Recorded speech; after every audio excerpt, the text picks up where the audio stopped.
स्वामी योगानंद जी ने क्रिया को सबसे आसान, सबसे प्रभावी और सबसे वैज्ञानिक मार्ग बतलाया है अनंत को प्राप्त करने का। आज की इस शुभ बेला में हम सभी क्रिया योग के उद्गम एवं महत्व को जानने हेतु प्रस्तुत हुए हैं। जयपुरिया प्रबंधन संस्थान की ओर से मैं आप सभी का हार्दिक अभिनंदन करती हूँ। मैं माननीय निदेशक महोदय से निवेदन करूंगी कि वे आगे आएं और स्वामी जी एवं अन्य अतिथियों का स्वागत करें।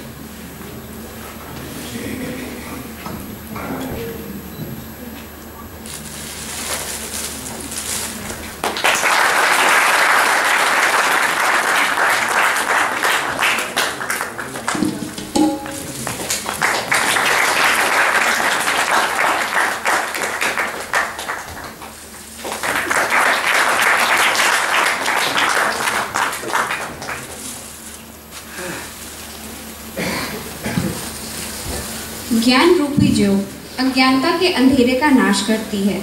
इस कथन का समर्थन करते हुए मैं माननीय ईश्वरानंद जी, माननीय निदेशक महोदय, प्रधानाध्यापिका जी एवं हमारे प्राध्यापकों से निवेदन करती हूँ कि वे मंच पर आएं और दीप प्रज्वलित करें।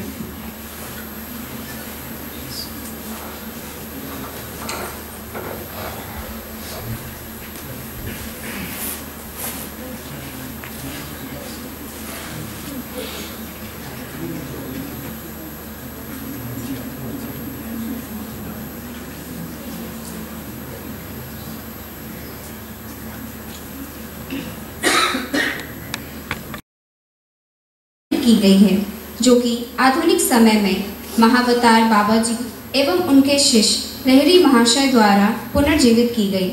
सन 1920 में पश्चिमी देशों में एवं सन 1917 में भारत में इसकी लोकप्रियता परमहंस योगानंद जी की पुस्तक ऑटोबायोग्राफी ऑफ योगी एवं स्वामी जी द्वारा इसके अभ्यास से जागरूक की गई। इस पद्धति में प्राणायाम के विभिन्न स्तर हैं, जो कि उन तकनीकों पर बने हैं जिनसे आध्यात्मिक विकास की गति में बढ़ोतरी होती है, शांति का गहरा राज्य स्थापित होता है तथा ईश्वर से परस्पर मिलाप होता है। भारतीय योगदा सत्संग समाज सन 1917 में श्री श्री परमहंस योगानंद जी द्वारा स्थापित किया गया था। पिछले 95 वर्षों से भी अधिक समय से भारतीय योगदा सत्संग समाज अपने प्रस्थापक श्री परमहंस योगानंद महाराज जी, जो कि पश्चिमी देशों में योग गुरु के नाम से प्रसिद्ध हैं, के लिए आध्यात्मिक एवं मानवीय कार्यों में कार्यरत है। इनका मुख्य लक्ष्य है राष्ट्र ज्ञान के बीच भगवान का प्रत्यक्ष व्यक्तिगत अनुभव प्राप्त करने के लिए वैज्ञानिक तकनीकों का प्रयास करना एवं यह शिक्षा प्रदान करना कि जीवन का उद्देश्य आत्म प्रयास द्वारा आदमी की सीमित नश्वर चेतना का परमात्मा की चेतना से परस्पर समन्वय है। आज हमारे बीच स्वामी ईश्वरानंद जी उपस्थित हैं, जो कि क्रिया योग के पवित्र विज्ञान पर प्रकाश डालेंगे। और समय ना गवाते हुए मैं स्वामी जी से निवेदन करूंगी कि वो हमें अपने ज्ञान से प्रकाशित करें।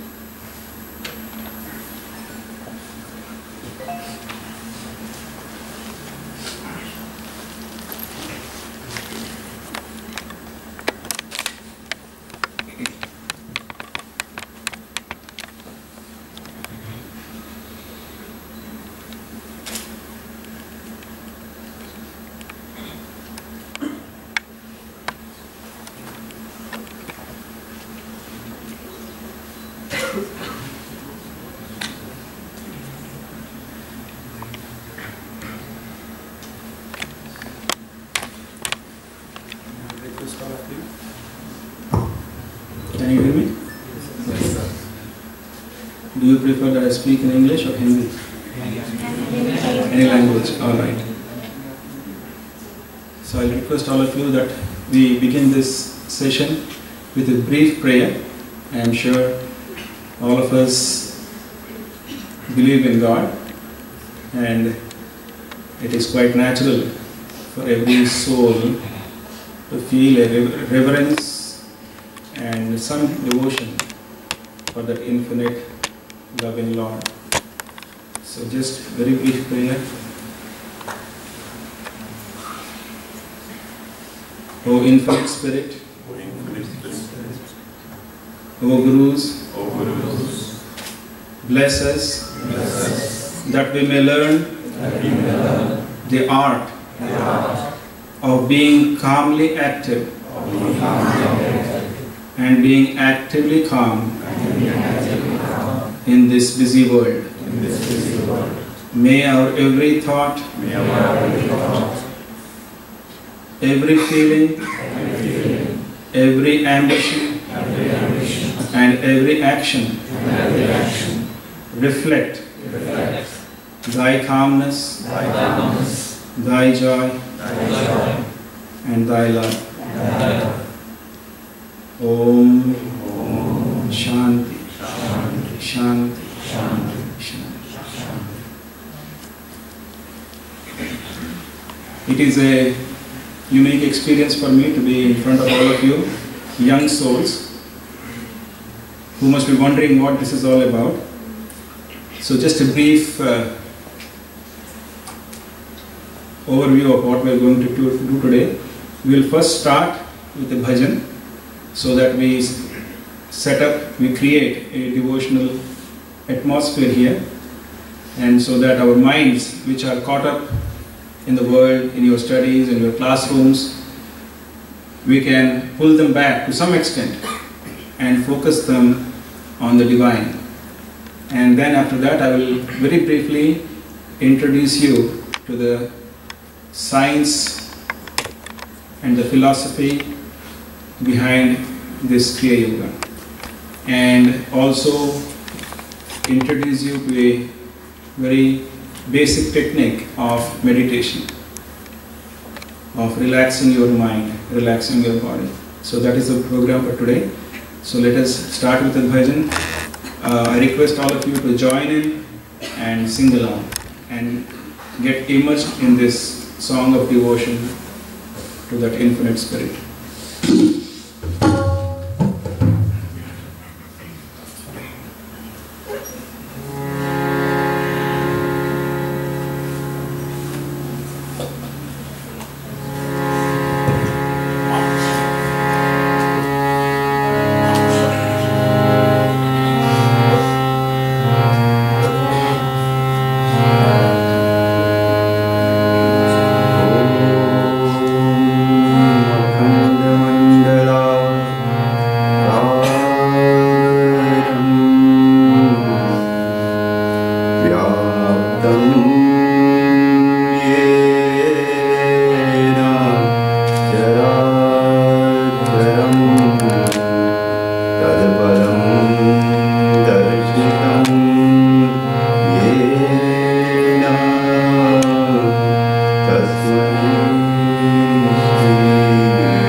आंखें बंद करके यहाँ कंसंट्रेट करें और हार्ट से गाएं तो आप लोगों को भी अच्छा लगेगा, मुझे भी अच्छा लगेगा, हम सबको अच्छा लगेगा। तो अगर आप सब लोग गा सकें साथ में तो भगवान कृष्ण का एक भजन गा रहे हैं, छोटा सा संकीर्तन है, सब लोग ट्राई करिए।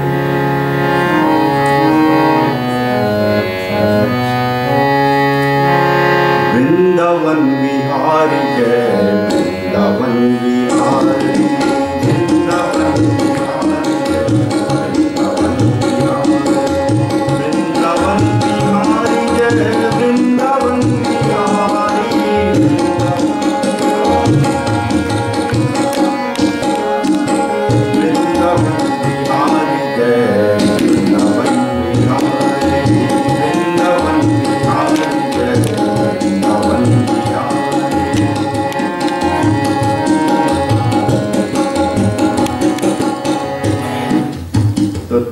साउंड कम कर दीजिए।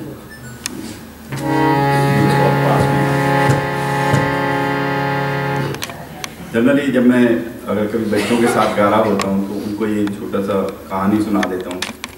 आप लोग बड़े बच्चे हैं, मैनेजमेंट के बच्चे हैं। एक बारी ऐसे ही किसी सत्संग में कोई गाने वाले थे स्वामी जी, तो उनसे किसी बच्चे ने सवाल पूछ लिया कि ये गाने से, भजन गाने से क्या होता है, भगवान का नाम लेने से क्या होता है।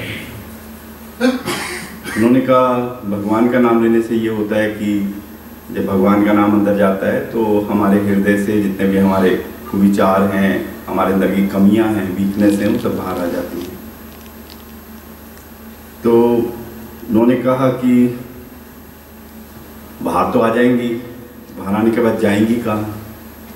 उनका जो आपके पड़ोस में बैठ के नहीं गाएगा उसके मुंह में चली जाएंगी। अब इसके पीछे मेरे पास कोई साइंटिफिक रीज़न नहीं है कि कैसे जाएंगी कैसे नहीं जाएंगी, ये छोटे बच्चों के लिए है। आप तो सब बड़े हैं, कोशिश करिए गाने की तो अच्छा लगता है। वृंदावन बिहारी जय वृंदावन बिहारी,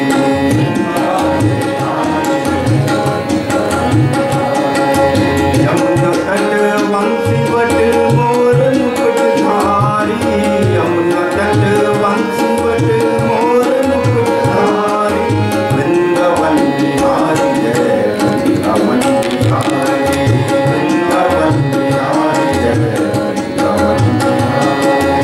कमल नयन केसर तिलक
Just let's sit in silence for half a minute, then I will start.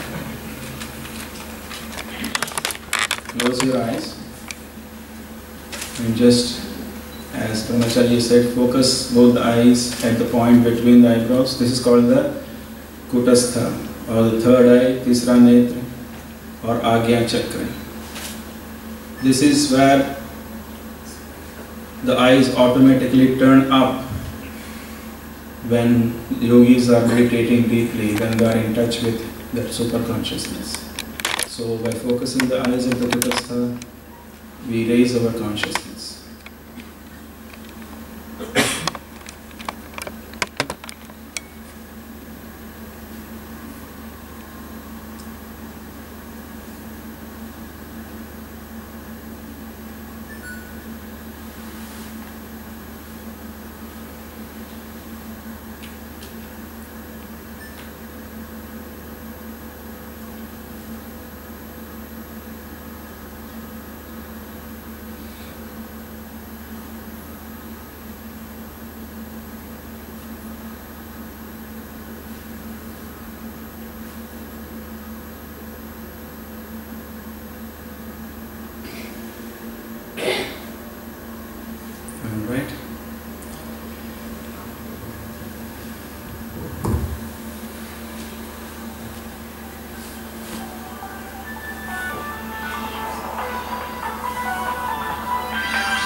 I would like to begin this talk by mentally going down to my Guru, Shri Shri Paramahansa Yogananda, whose picture you see there. And I would like to begin by saying to your director, Dr. Thakur, and all the faculty members and all of you students, that I feel deeply honored and privileged to be here before you, and for all of you for having given me your valuable time. You know, yoga, today we are here to talk about yoga, and in today's world it is a household word, household term. Everyone, practically everyone has heard the word yoga.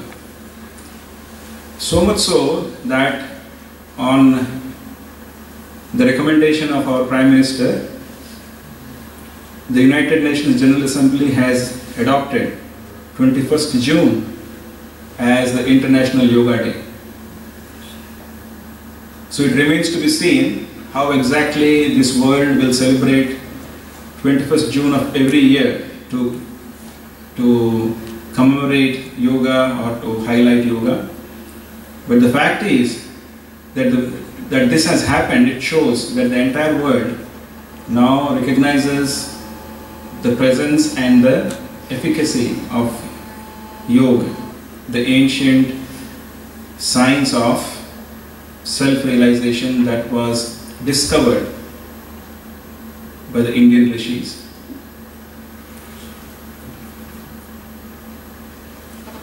And it is perhaps because of this worldwide acceptance of yoga that I am here today in front of you.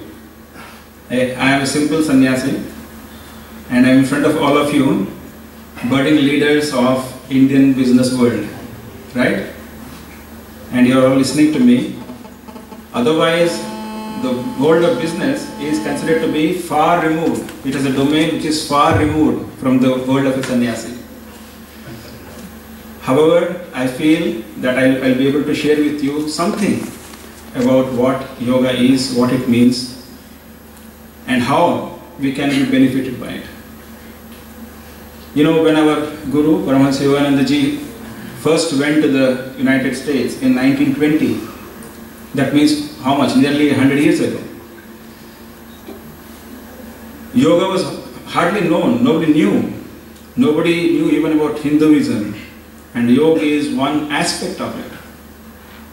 And he had a difficult time trying to teach the Western public what yoga is about. And he used to be dressed in a turban sometimes, and wearing this long flowing robe like the Indian sannyasis.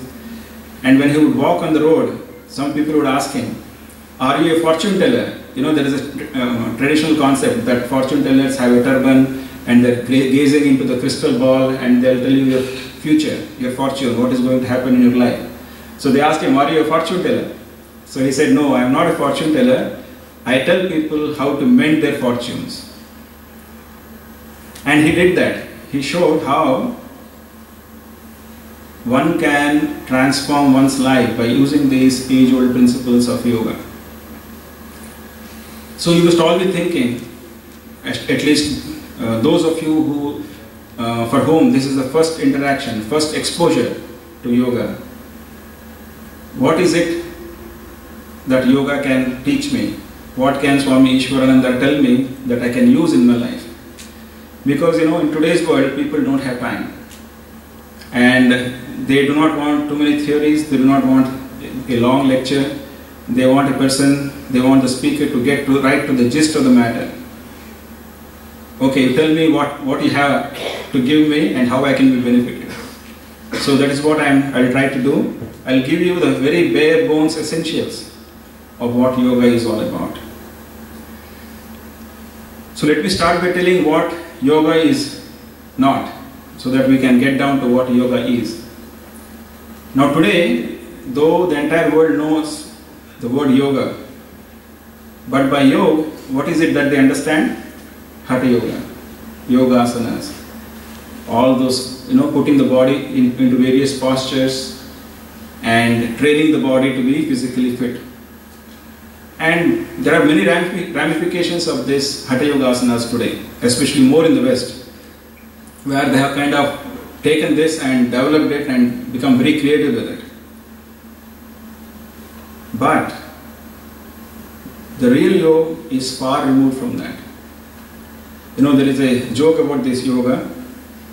There are many bats. Bats? How do they rest? They hang upside down in the tree.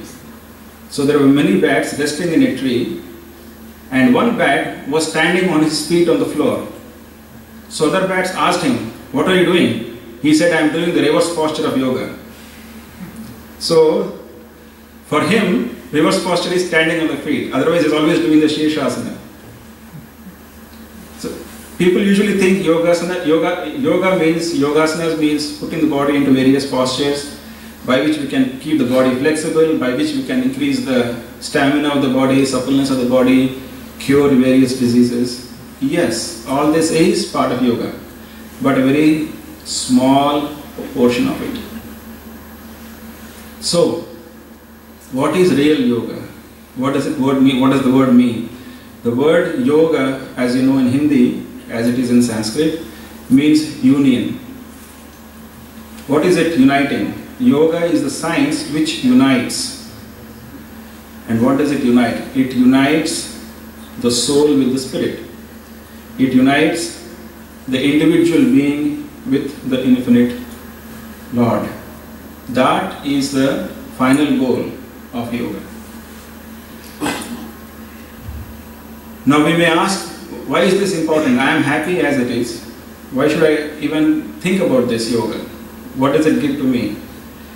The point is this is a path of experience. Just like unless you drive a car, you may read many books about driving a car, but you never learn how to drive a car unless you actually get behind the steering wheel, learn how to engage the gear, how to release the accelerator and brake, and move the car forward. So there is a vast difference between theory and practice. And theory doesn't take us anywhere. You don't move 1 inch in the car by reading books. Isn't that correct? So also, yoga is a path of practice. It is a path of personal experience. Only one who has practiced it can understand its value. And therein lies its efficacy, and also the difficulty in explaining to others why you should practice yoga. Because unless you experience unless you practice yourself, you will never know how much joy there is to be experienced within ourselves. Nobody can explain. So what yoga does is it opens up the world within you. Our Guru used to term it opening up undreamed of possibilities. You see, for most of us, and even for me, while I was studying in school and college, my focus was only in getting good marks, in passing the examination, in moving forward, and achieving all the dreams and ambitions like everyone else. And there is nothing wrong with it. It is very noble. However, I had a very strange experience one day, and I am sure many of you have experienced something like this sometime or the other. What happened was, one day I was studying in New Delhi, and it was a spring morning, and our house had a balcony, and I was sitting outside early morning, 5:30, and drinking my cup of tea. And I had a deep sleep. In the previous night I had gotten up, and I was sitting on that charpai outside on the balcony and drinking my tea. All of a sudden, my mind, my consciousness was transported to a state of deep joy. A joy which I never experienced before. And I was surprised, where is this joy coming from? And that started me thinking, why can't I have this state of joy all the time? Because after some time it disappeared. And I started thinking about it. And how it led me onto the spiritual path is another story. But later I came to realize that this kind of an experience was not unique to me. Rather, it is said that all of us at some point in our life get a glimpse of this joy. Either after waking up from a deep state of sleep, or without any reason, suddenly we get this state of joy. And in English there is a word for it, in mysticism it's called epiphany. And that is what yoga gives us, an experience of causeless joy. Again, it is a path of experience. One has to experience it oneself, for himself. So, by the practice of yoga, I was able to again achieve that state of joy. And that is what yoga is all about. It elevates our consciousness and makes us experience that joy. And nobody can say that I don't want joy. If you look at all your actions, what we are looking for is that state of joy. In fact, in his book, Science of Religion, one of the books our Guru has written, he has analyzed every human action, and he says that whatever we may do, the ultimate aim, the ultimate purpose of that action is to experience joy, is to experience happiness. No matter what, you analyze that and see whether a person is studying to pass his exams, whether he is earning money, whether he marries or whether he remains unmarried, whether he becomes a householder, whether he becomes a sannyasi, whether he commits crime or whether he sacrifices his life for his country. That is right from the most noblest deed to the most evil deed. The purpose of every action, every human action, is the hope that we will experience that happiness. Isn't that so? Nobody does anything if he knows that that action will give him unhappiness.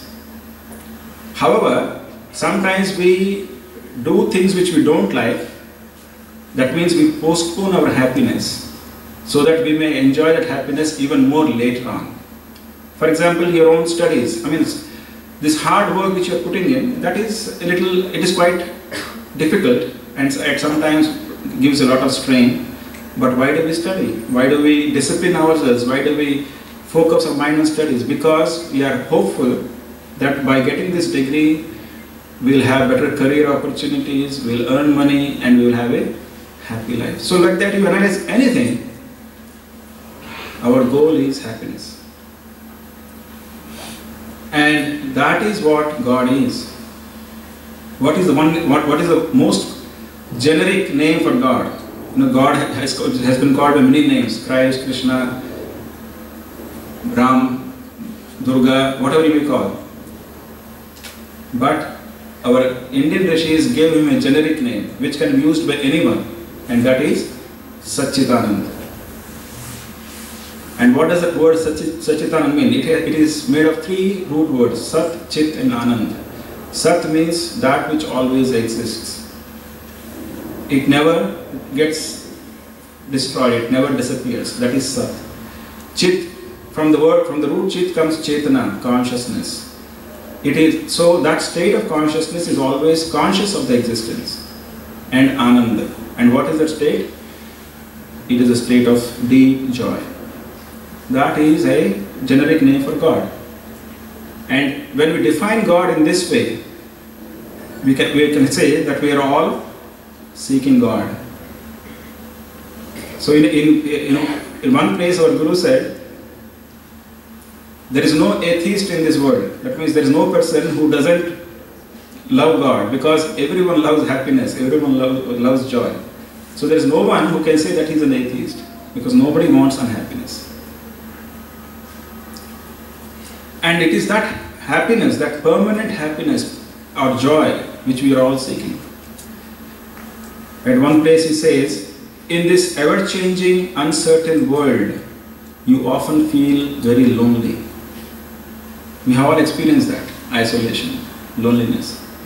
In this ever-changing, uncertain world, you often feel very lonely. God alone will never disappoint you.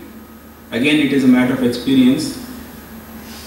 Those who experienced it can say this. God alone will never disappoint you. Your joy in all other things grows stale, and you want something else. But God is that which, when you have Him, you want Him more and more. So again, something which you need to experience yourself to understand what it means. But this is very clear, no matter what, until we get that in our hand, we feel an intense desire for it.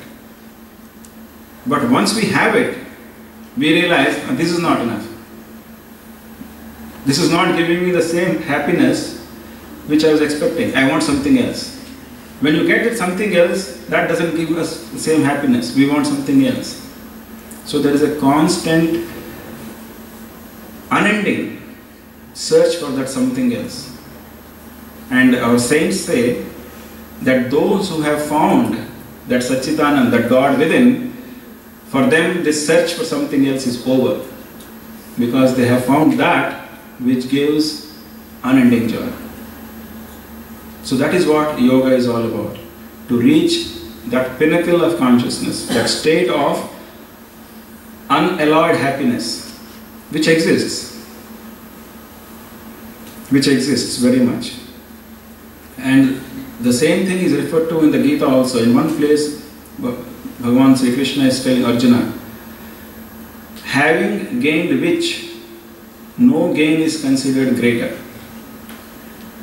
And being established in which consciousness, no sorrow can shake us.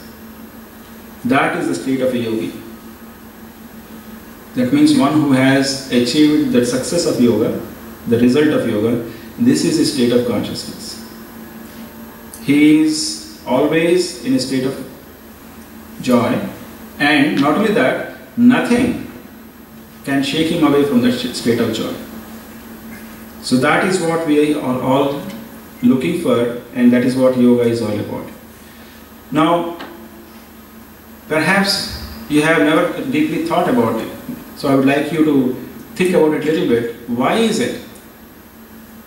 Why is man always seeking happiness? I mean, this seems like a stupid question. It is so self-evident, it is so obvious.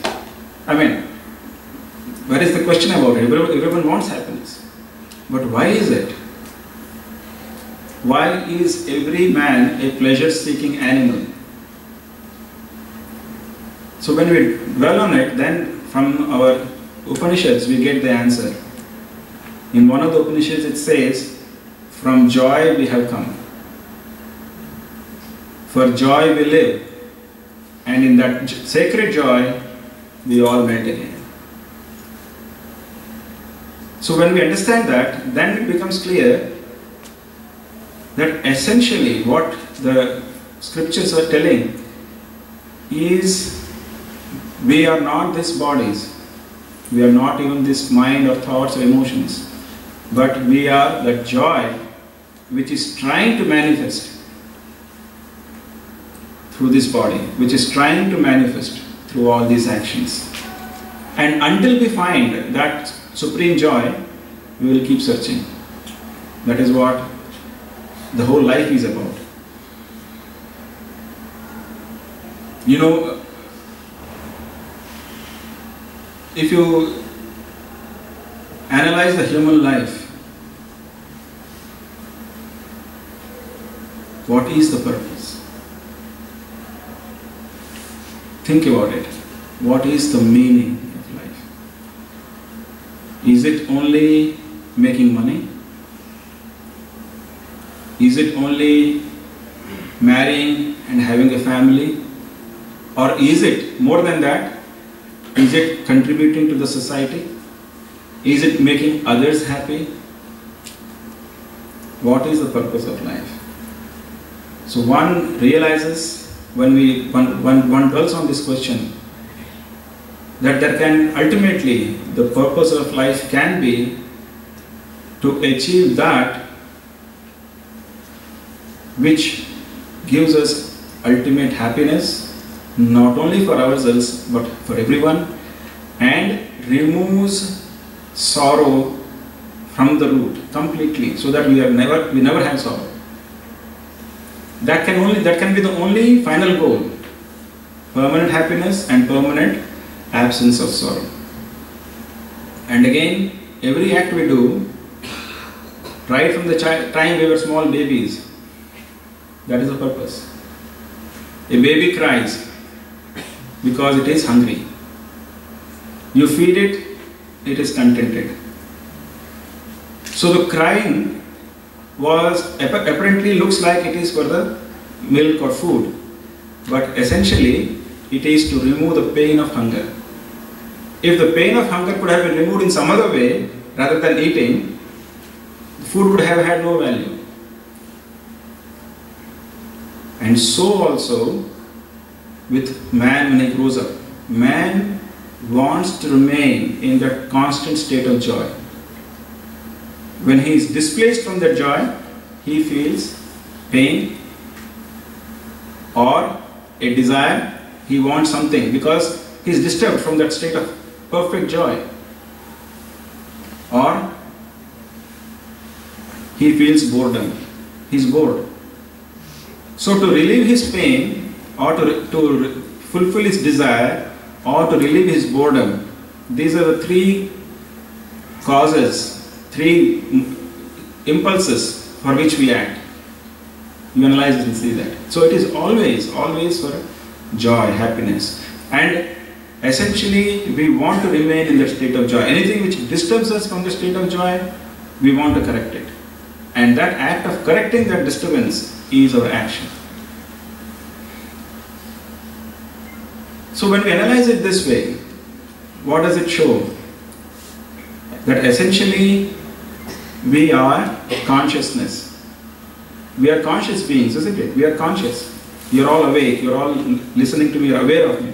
You're all conscious. You're not inert like this stone or this mattress or this bed sheet. So we are essentially consciousness. And that consciousness wants to be in a state of joy. But what, if that is the case, then what is it that is preventing us from experiencing this joy? Or in other words, experiencing God. Because the name of this joy is God, that permanent joy.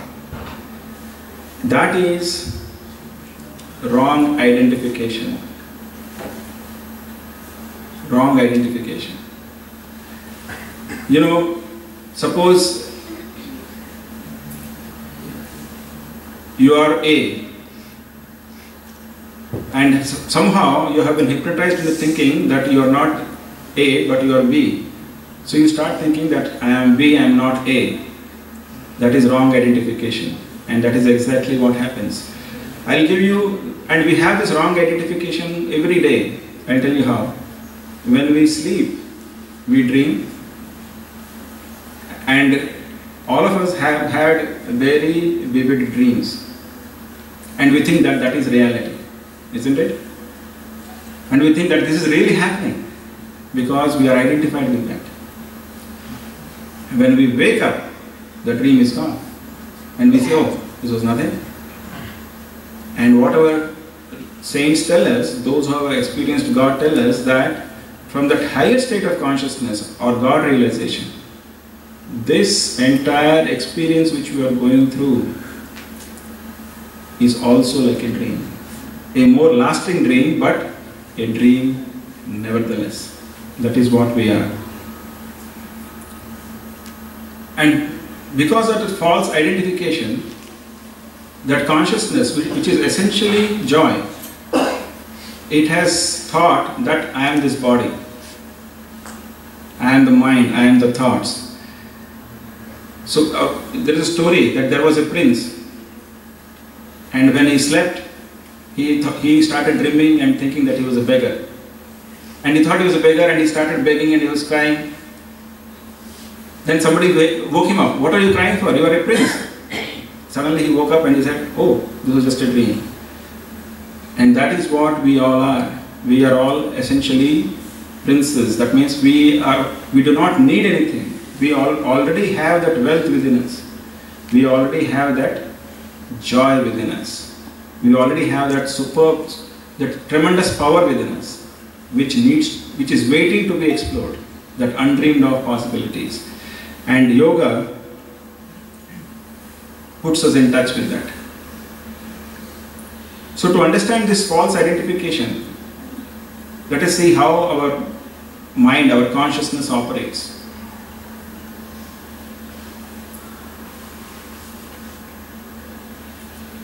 Just think, we get a thought, I want to eat, or I want to eat samosa.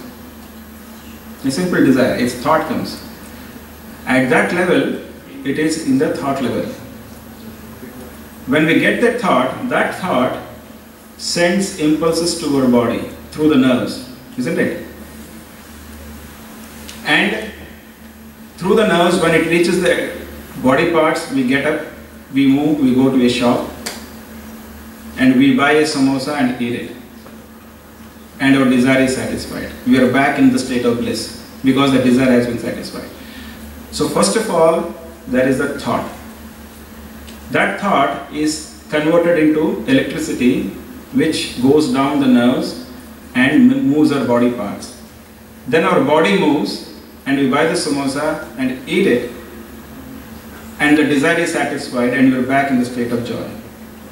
However, we forget all that thought process and we are unaware of that electricity which is moving the body, and we think that the joy is being given to us by that samosa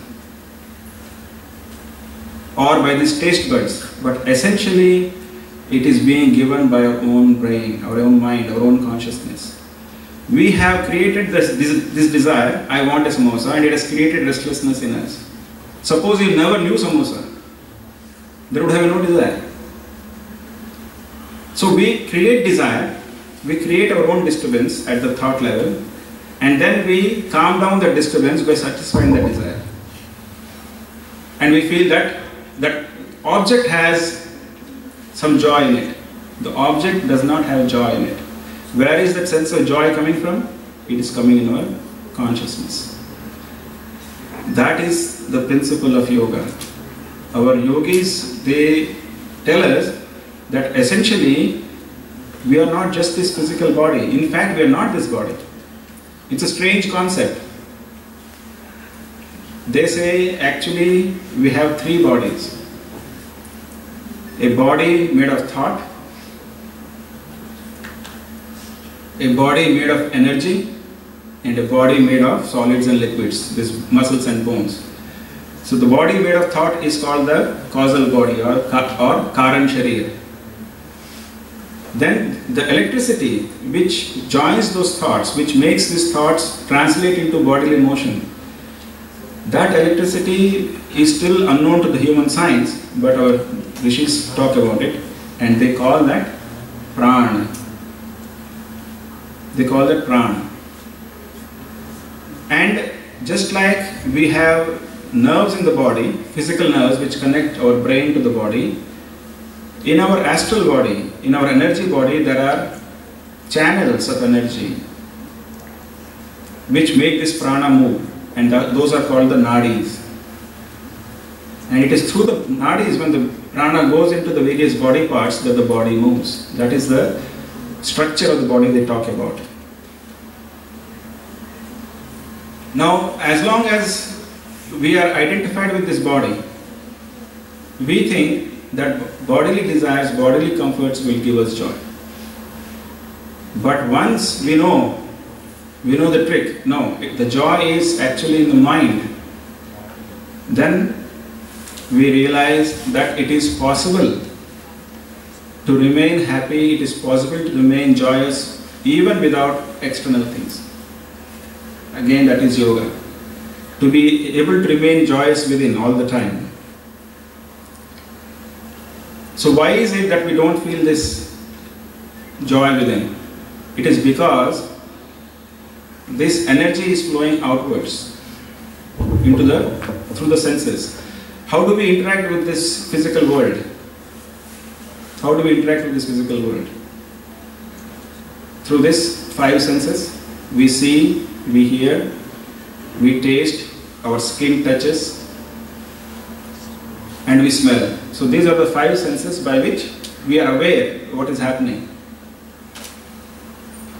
And why are these senses active? Because electricity is flowing in the nerves and we have no control over it, unfortunately. Because those are called involuntary nerves. Isn't it? You must have heard sensory nerves or involuntary nerves. We have no control. If you want to switch off your hearing, there is no switch by which you can turn off and shut off your ears. You are forced to hear that sounds. You can close your eyes, but as long as your eyes are open, you see. And your skin, all the more difficult. As long as you are conscious, somebody bites you, somebody pinches you, you feel the pain. So through these, these 5 senses are forcing you to interact all the time with the world and not allowing you to realize that essentially you are the consciousness within. So is there a way by which we can switch off these senses and go within? And the yogis say there is. And the strange thing is, we are doing it every day. We are all yogis actually. We are without doing any yoga. When do we do that? When we are sleeping. When we are sleeping, our eyes are of course closed. Our ears don't hear. We do not know which way our hands are lying, where our legs are, where our body is. We are unconscious, more or less. So there is a way by which we can withdraw the energy from the senses. And this body has a mechanism. God has given this mechanism in the body that at the time of sleep, all these senses are switched off. And you can go into a state of sleep. And can anyone say that he doesn't like sleep? Rather, without sleep, all the doctors tell us, medicine tells us that without at least 6 to 7 hours of sleep, man cannot function. It is so essential for rejuvenating this body.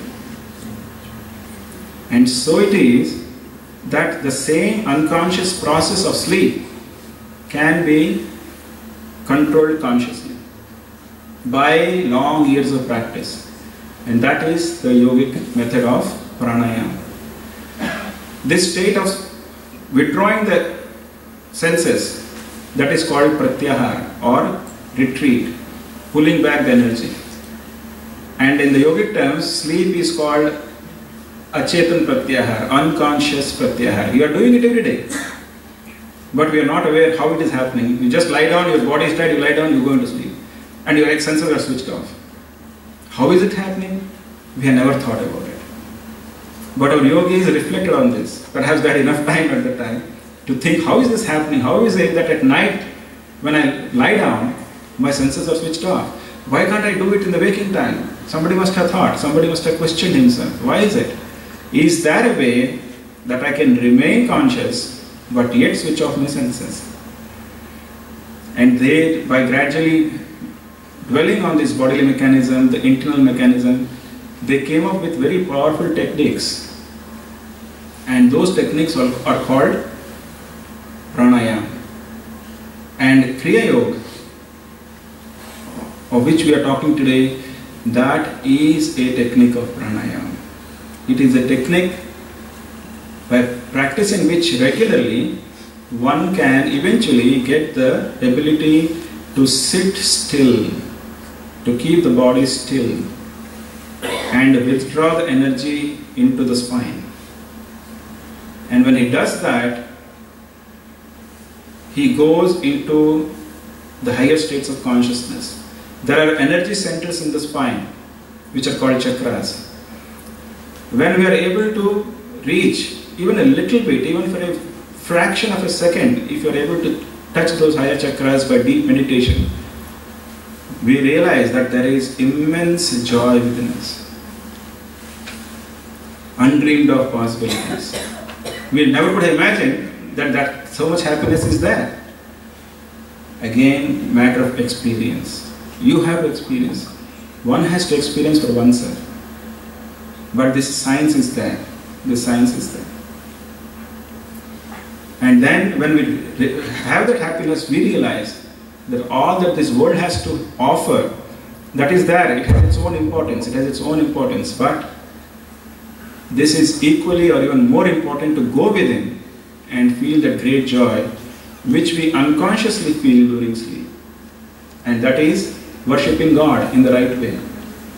That is what all the saints worship. That God of joy within.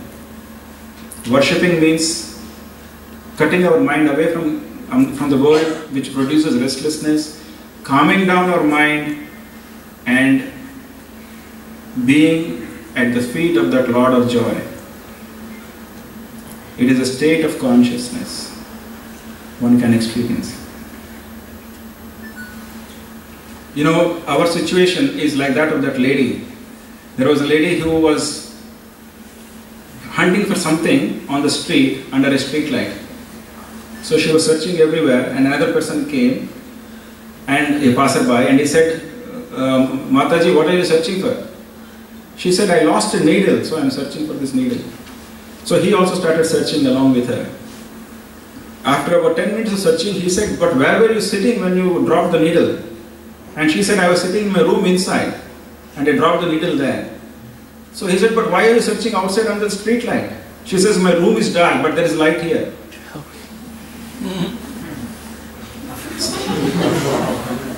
So that is our situation. Because the senses are looking outward, we are looking for that needle of happiness outside. There is darkness inside.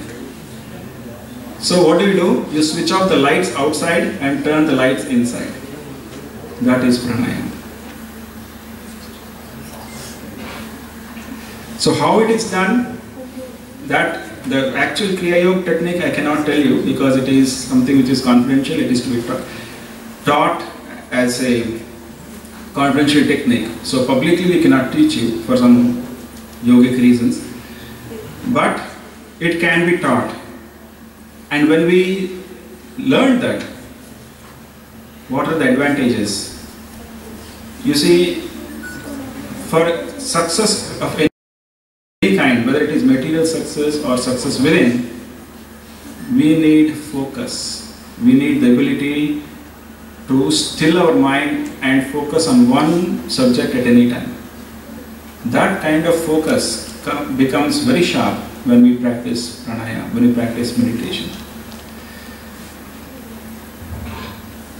At the same time, our faculties of willpower and emotional control increase. That is why those who practice any kind of meditation, you will find that their willpower is much stronger. They are not into bad habits. They don't smoke, they don't drink, they don't need it. Because they are finding all that joy within. And they have that self-control. And as you know, one of the principles of success, wherever you want, is emotional control. You must have heard of emotional quotient, EQ as IQ, emotional intelligence. What is all this? These are big, big terms for Atma Sanyam, self-discipline. Nothing else. They have given big names for emotional intelligence, but our people, our parents have been telling us Atma Sanyam, self-control, control yourself. And that ability develops by the practice of yoga. And that will help you no matter which field you apply it. Your willpower, your emotional intelligence, your self-control. Not only that, if we have acquired any bad habits which are harmful for our body, by the practice of pranayama, those fall away effortlessly. I know of people who have come and learned Kriya Yoga from us. They have been able to stop smoking, stop drinking. I don't know about even stronger drugs, but I don't have any personal experience with that. But these they have been able to give up easily. So isn't it worthwhile if this kind of self-control can be developed by practice? And above all, yoga gives you an experience of God. You may think it is impossible, God is so infinite, but we are all part of Him. And it is almost natural, if only we try a little bit, we can experience that divinity. It is not very difficult, He is not far away, sitting somewhere, He is right here. But again, it is to be experienced. And not that you will suddenly become super powerful and you will have all kinds of powers. No. But you realize that there is a loving presence which can help us. And when you pray, like you pray before your exams or you pray for going to an interview, you realize that the prayers are heard. That there is a power, there is a light which is there to guide us. And there is a way of following that light. Through pranayama, through interiorizing. There is a way of connecting your intelligence with that higher intelligence so that you can guide your life more perfectly. And you don't commit mistakes which otherwise you would commit. So all these benefits come when we practice pranayama. But above all, one has a personal experience of God, which again is incomparable but has to be experienced, cannot be explained. Now I know what you're all thinking. Okay, all this is fine, but where is the time? We all have to study, we all have so many other things. Where is the time for sadhana? Where is the time for all this pranayama and all these stupid things? For that my answer is, where there is interest, there is time. The same question was posed by one person to a saint, and that saint said, even when the stomach is full, ekdam bhar pet khane ke baad bhi, there is always space for 2 rasgullas. Why? Because you like rasgullas, isn't it? So also, similarly, even when tomorrow there is a very important examination, if today is a World Cup final between India and some other country, there is time to watch about at least 1 hour of the match. Why? Because priorities, again, priorities. So if you make yoga our priority, and we realize how essential or how useful it is for me, believe me, no matter how busy you are, you can find time. And I can say that from my own life because I was studying, like all of you, in a medical college. And medical college studies are not so easy. In spite of that, from the first year itself, I started practicing meditation. And I could take out time at least 90% of the time. Okay, occasionally I would miss it, but 90% of the time I would find half an hour to 1 hour every morning and evening for my meditation. Of course, I had to cut down on other social activities, but they had no meaning for me. And at the same time, it was not that I was aloof or secluded or I had no friends. I had enough friends. But you can do it. You can do it. And you can transform your life. I'm not saying you will all become sannyasis, no way. But it has given a direction to my life, and that is what I want to convey to you. It will give a direction. It will open up undreamed of possibilities, which you don't even know exist today. That is what all the great ones are telling us. You don't even know that this is possible, that you can meditate and you can experience the joy. So try it out. Alright? Now, let me give you just a brief idea. It is difficult to demonstrate anything, but what you can do when you are tense, when you are nervous. Alright, what I would ask you to do is, sit. The main thing is, the posture should be correct. When you want to do this technique, please sit with a straight spine. For a yogi, the spine is important. If you sit like this, it is not good. So when you are meditating, sit with a straight spine. So for sitting with a straight spine, you sit cross-legged. If you can sit in Padmasana, very good. Or if you cannot sit on the floor, you can sit on a chair.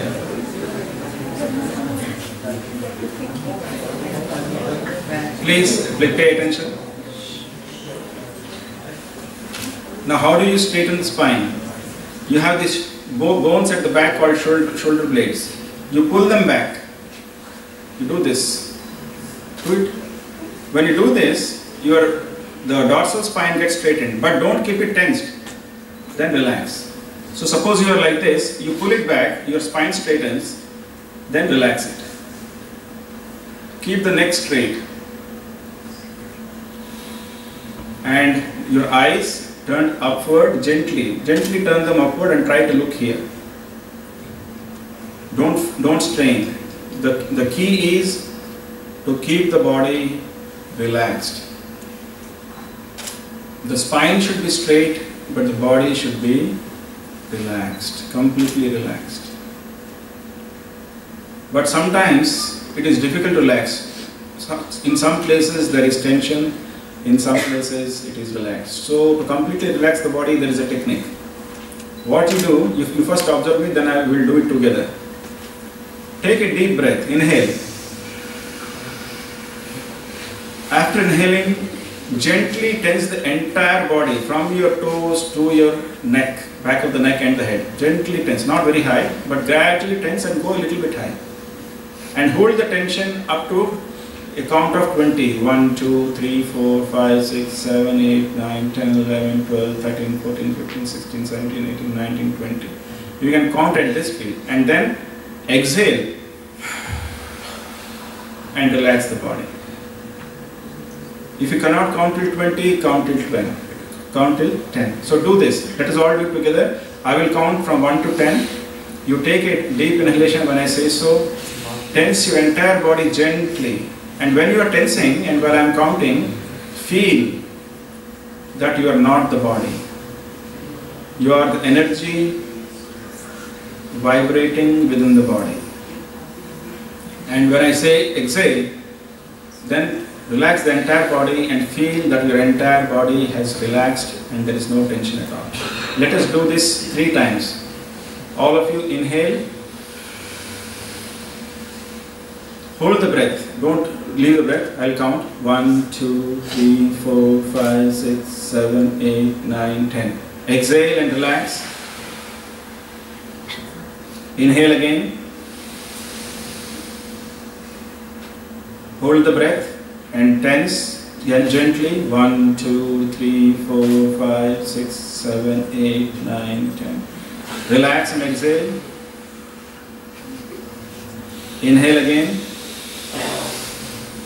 Tense the entire body. 1, 2, 3, 4, 5, 6, 7, 8, 9, 10. Exhale and relax. Now, just keep the body still. You may keep your hands like this on your thighs, or you may put them in your lap like this, whichever is comfortable. But keep the body completely relaxed and completely still. Do not think of any thought. Now do one thing. Take a breath. Exhale. Now wait. When the breath comes in, just watch it coming in. When the breath goes out, just watch it going out. Don't control the breath, just watch it passively, as if you are an observer, as if you are observing somebody else breathing. So this is a marvelous way of detaching your consciousness from your body. So do that. We'll do this for just 2 minutes. Just watch your breath.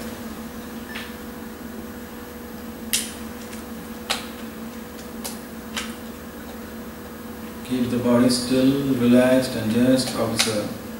Realize you are not the breath. You realize you are not this body. You are the consciousness that is watching this body doing the act of breathing. Separate yourself from it.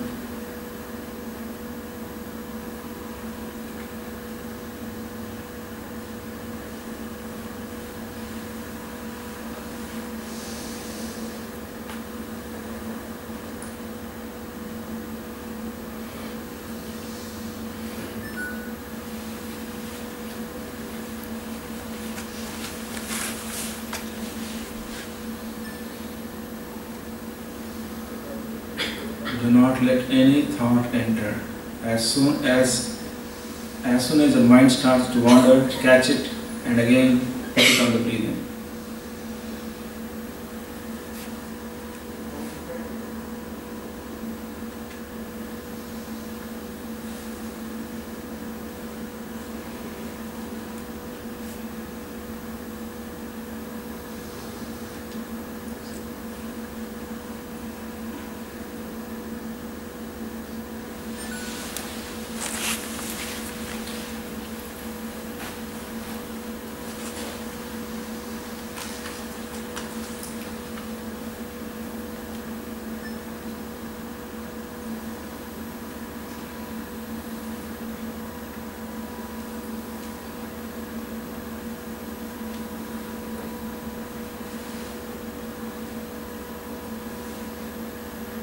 Realize that you are the consciousness, not the body, not the breath.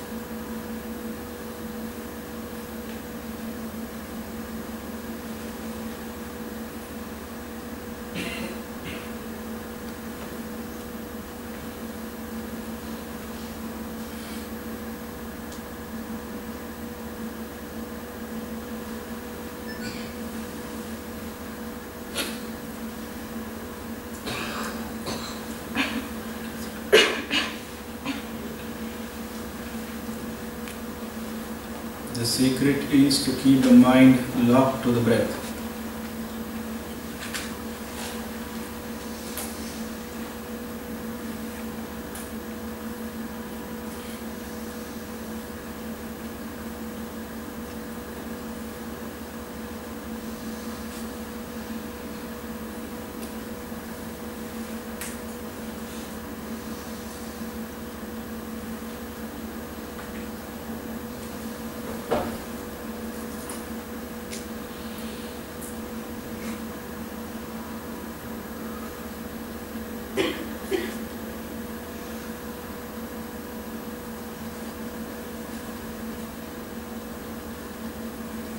Just watch the breath coming in, going out.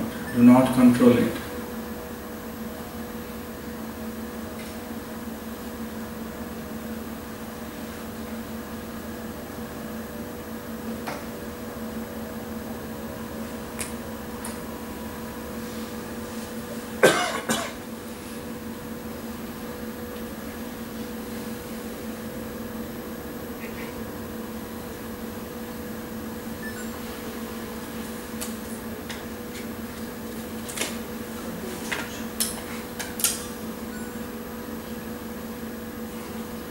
Alright.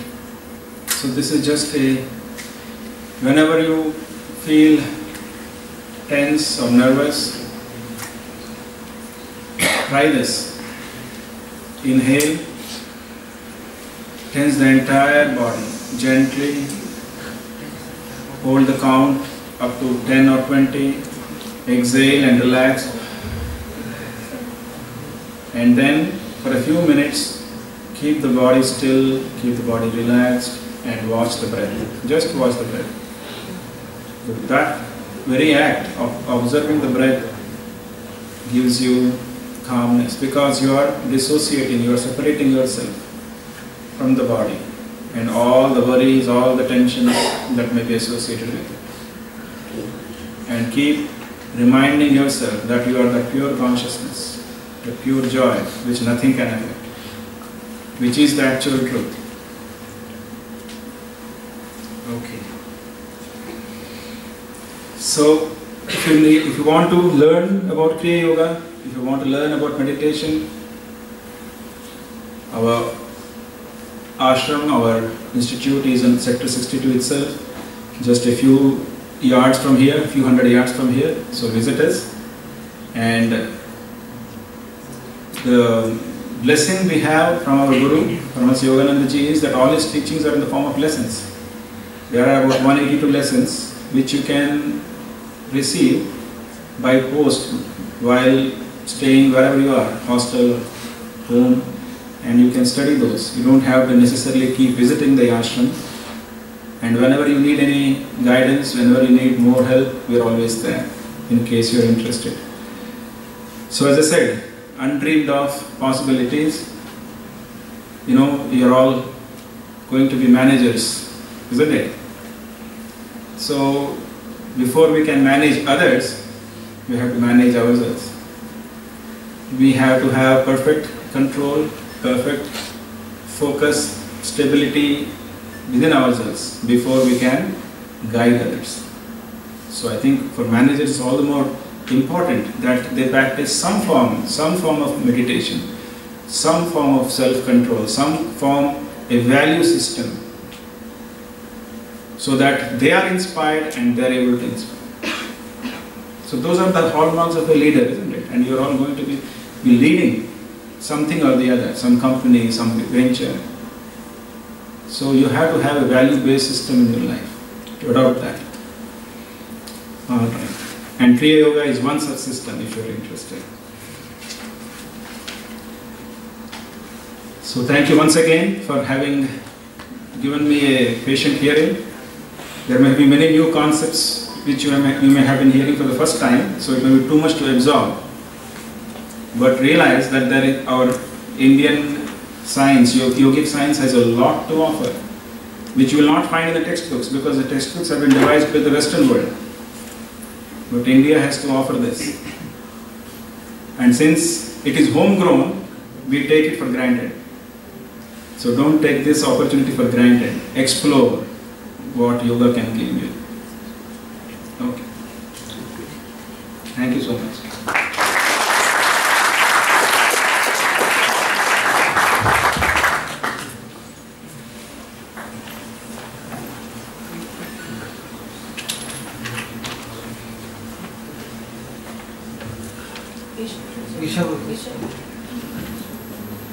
What is the time? 4:30. Do we have time? 4:30. Yeah. No, do we have time for one bhajan or shall we close? Yes. Oh, okay.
Swami ji को यहाँ उपस्थित सभी लोगों की तरफ से तहे दिल से धन्यवाद देना चाहूँगी कि उन्होंने हमें भारत के ऐतिहासिक एवं महत्वपूर्ण अंग से अवगत कराया, जो कि परमात्मा के परस्पर समन्वय स्थापित करने में महत्वपूर्ण भूमिका निभाता है। उन्होंने हमें यह ज्ञान प्रदान किया कि विभिन्न शारीरिक आसन योग नहीं बल्कि योग का केवल एक अंश मात्र है। अब मैं माननीय निदेशक महोदय से आग्रह करूंगी कि वे मंच पर आएं और स्वामी जी एवं अन्य अतिथियों को सम्मानित करें।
अंत में मैं यहाँ उपस्थित सभी लोगों का आभार प्रकट करना चाहूंगी कि उन्होंने कार्यक्रम में सम्मिलित होकर इसे सफल बनाया। धन्यवाद।